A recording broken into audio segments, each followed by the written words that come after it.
Many people may not understand all the challenges first responders face each day, particularly here in the greater Memphis area. It's a tough job and involves much more than any typical 9-to-5 workday. One way many first responders are impacted is through what is called vicarious trauma. To learn more on this Mental Health Monday, we are joined now by Mackenzie Isom Sr. with Lakeside Behavioral Health System. Thank you so much for coming. Yes, ma'am. Okay, what an issue to talk about. Well, first of all, why do you think that first responders like police and fire, who else in our community is also facing this kind of trauma? So other divisions of public safety that would face that type of trauma are dispatchers, corrections officers, and EMS providers. Wow, okay, so you were a police officer, but you also are married to a deputy. Yes. Yeah, so this is very, very near and dear to your heart. Why did you think this was important for you to get out of that and do this? So the reason why I felt that this was my calling in this season of my life was to help bring awareness to what mental health looks like in the first responders community, because it's not talked about often due to the stigma.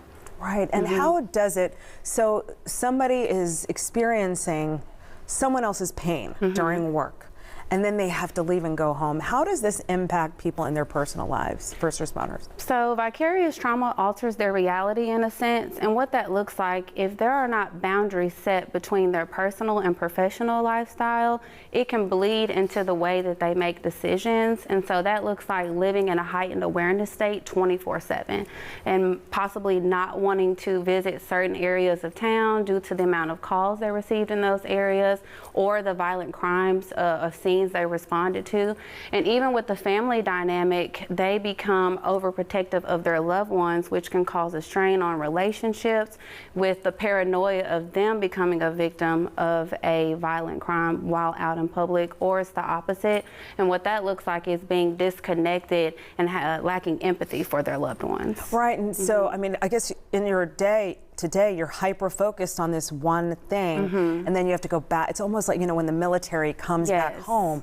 All right, so why is it important for first responders to seek help? I mean, and you might not even know you need help. Right, and so the importance of seeking help early on in their career is to diminish compartmentalization from developing into burnout, compassion fatigue, PTSD, anxiety, depression, and even suicidal thoughts. About 184 first responders die by suicide every year, and many of the signs and symptoms go unnoticed due to the stigma of not asking for help within this culture.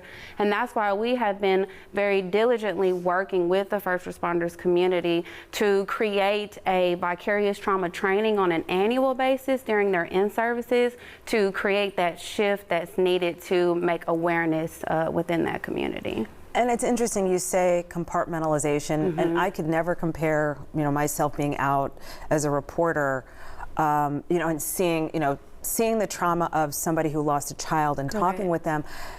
But the officers are literally there, you know, during the entire thing, you know. So talk about compartmentalization and how that works. So with compartmentalization, that is the way that they can continue to work day in and day out in this field without it ultimately affecting their line of work. But what the issue is after they leave work, they go home, they take their uniforms off, they do not unpack the box. And the box is what we call the brain.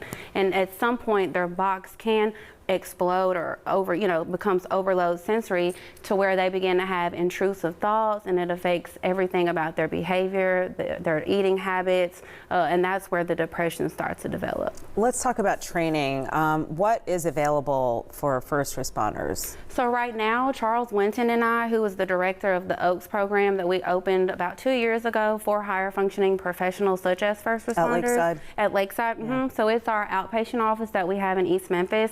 It is a secluded building, and we like to have that there to create that privacy setting for them to feel comfortable to come forward. And so we have been offering trainings to all of the first responders within Shelby County. For some to include would be Shelby County Fire, Shelby County Sheriff's Office, Bartlett Police, and Fire, and Carterville Police Department. And does their insurance cover this? So if they end up being admitted to the program, yes, their insurance covers it. But for the training, that's separate. And what about their privacy? Because I would think that an officer would not want the Right. whole. So everything is confidential within Lakeside, so we do not release any information to anyone, and that way they feel as if it's a safe environment to come forward. And you said paramedics, even like anyone who's in the medical. Correct. Okay. All right. Well, thank you so much, Yes, Mackenzie, thank you. for making this your ministry, if you will. Thank you. So that's amazing. Thank you so much. For your Thank time. you. All right.